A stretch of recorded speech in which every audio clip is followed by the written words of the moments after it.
Noida police ने अवैध शराब से लदे ट्रक को पकड़ा। ट्रक में 570 पेटी शराब मिली है। ये ट्रक चंडीगढ़ से बिहार के लिए जा रहा था। सूचना के आधार पर पुलिस और आबकारी विभाग ने ट्रक को एक्सप्रेसवे थाना क्षेत्र में पकड़कर जब्त कर लिया। तो ये बड़ी खबर आपको दिखा रहे हैं। अवैध शराब से लदा ट्रक चंडीगढ़ से बिहार जा रहा था। नोएडा पुलिस ने अवैध शराब से लदे ट्रक को जब्त कर लिया है। तो अवैध शराब से लदे ट्रक को पकड़ने पर नोएडा के एडीसीपी मनीष कुमार मिश्रा ने क्या कहा, यह भी सुनिए। जिसके कि ये संज्ञान में आया था कि एक ट्रक है जिस पर अवैध शराब जा रही है और इस सूचना पर एसीपी तृतीय के नेतृत्व में एक टीम गठित की गई थी, जिसमें थाना एक्सप्रेसवे की टीम और एक्साइज की टीम को बड़ी सफलता हाथ लगी है। जिसके अंतर्गत एक ट्रक पकड़ा गया है यूपी 25 नंबर, जिस पर लिखा हुआ है और डिटेल में इसकी हम लोग गहन अभी जांच कर रहे हैं, पूछताछ कर रहे हैं। इस ट्रक को तलाशी लेने पर पाया गया कि इसमें प्लाई, कई सैकड़ों प्लाई के बीच में छुपाकर करीब 570 पेटी शराब बरामद हुई, जो आपके सामने है। ये इंपीरियल मार्ग का है, चंडीगढ़ मार्ग का है। इन सबकी जो बरामद माल है प्लाई सहित, इसकी कीमत लगभग 1 करोड़ के आसपास आंकी जा रही है। जो गिरफ्तार अभियुक्त है उसका नाम सुनील है। ये पहले भी कई बार ऐसी घटना कारित कर चुका है, जैसा कि बताया है इसने।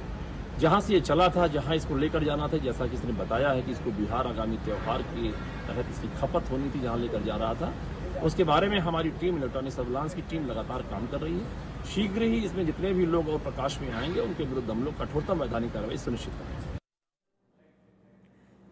दिल्ली के श्रीनिवासपुरी की एक बुजुर्ग महिला इन दिनों बेहद परेशान है। वो अपनी बेटी की कुछ तस्वीरें और कागजात लिए हर उस चौखट पर जा पहुंचती है जहां से उसे न्याय की उम्मीद नजर आती है। उनकी कहानी बेहद दर्दनाक है। 3 बेटियों की मां प्रेमवती अकेले रहती है और हमेशा उन्हें इस बात का डर रहता है कि कोई उनकी बेटियों को हमेशा के लिए उनसे दूर कर देगा, उनकी संपत्ति छीन लेगा। ऐसे ही चंद सवालों के साथ वो इंडिया न्यूज़ के दफ्तर पहुंची और उन्होंने अपनी बीती सुनाई। प्रेमवती का दावा है कि उनकी मझली बेटी को उसके ससुराल में सताया जा रहा है और इस बात की जानकारी उसे नहीं दी जा रही है। वो ये भी डर जता रही हैं कि उनकी बेटी की जान खतरे में है। वो पुलिस में भी शिकायत कर चुकी हैं। इंडिया न्यूज़ की टीम ने जब इस महिला से बात की तो कहानी में कई परतें नजर आईं। ये भी पता चला कि उनकी बेटी और वो कोर्ट कचहरी और पुलिस के चक्कर लगाकर थक चुके हैं।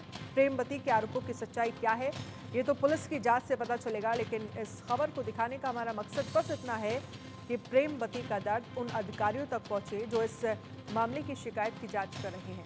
साथ ही खबर परिवार और समाज के उन लोगों तक पहुंचे जो प्रेमवती की बात सुनने को तैयार नहीं है। वाले मेरी बेटी तो मेरे घर से उठा ले रहे, 23 से मैं तो मुझे अपनी बेटी चाहिए, मैं जिंदा बेटी चाहिए मुझे अपनी।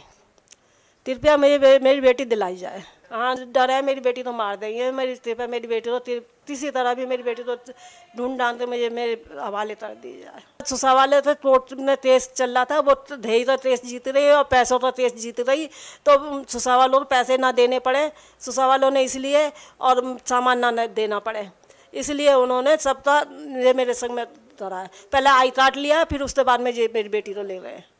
बस यही धारापुर, उसमें एड्रेस लिखा होगा, मकान नंबर, उसमें मैं मकान नंबर नहीं जानती। बस यही धारापुर में जो अस्पताल है सीएस, उसके पीछे रहते हैं वो। उसके ससुर का बलवंत नाम है और चचा ससुर सुखबीर नाम है और लड़के का सतिंदर नाम है, जेठानी का पूनम नाम है, सुनीता भी रहते हैं और सुनीता उसकी जेठानी है, ये सब ने लिखा है।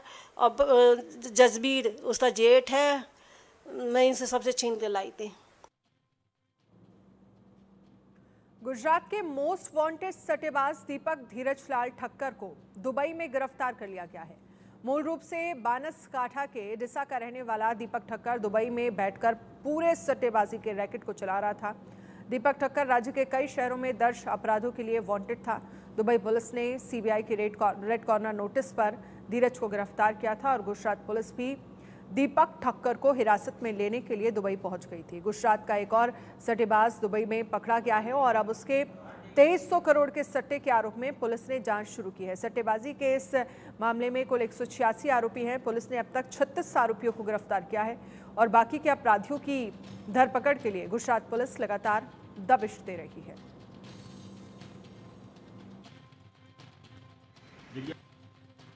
अहमदाबाद सिटी में माधोपुरा पुलिस स्टेशन में एक गुना रजिस्टर हुआ था। इसमें डेट थी 25/3/2023 को रोज गुना रजिस्टर हुआ था। इसमें क्रिकेट सट्टा और डब्बा ट्रेडिंग की गैमलिंग चलती थी।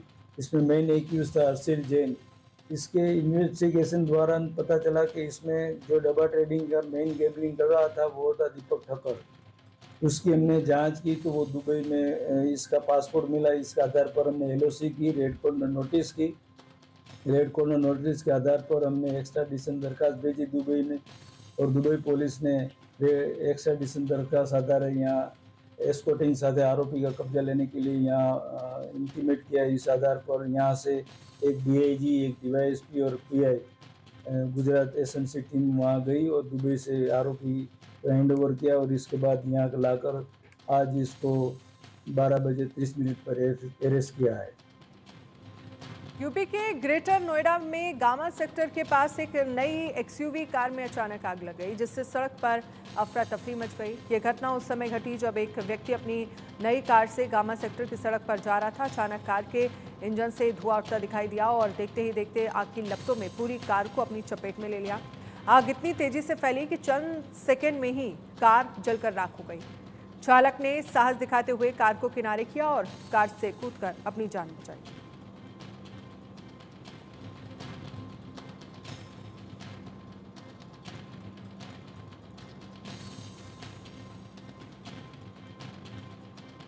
कोलकाता के आरजीकर में रेप और मर्डर की घटना के बाद देश भर में विशेष अभियान चलाए जा रहे हैं।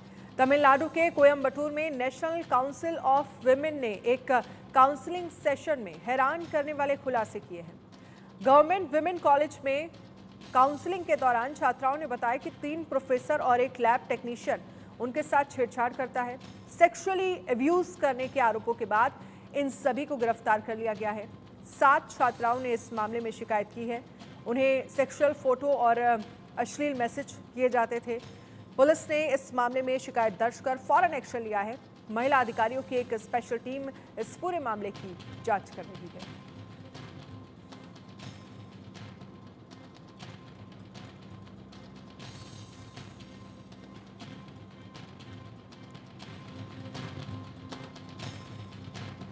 दिल्ली में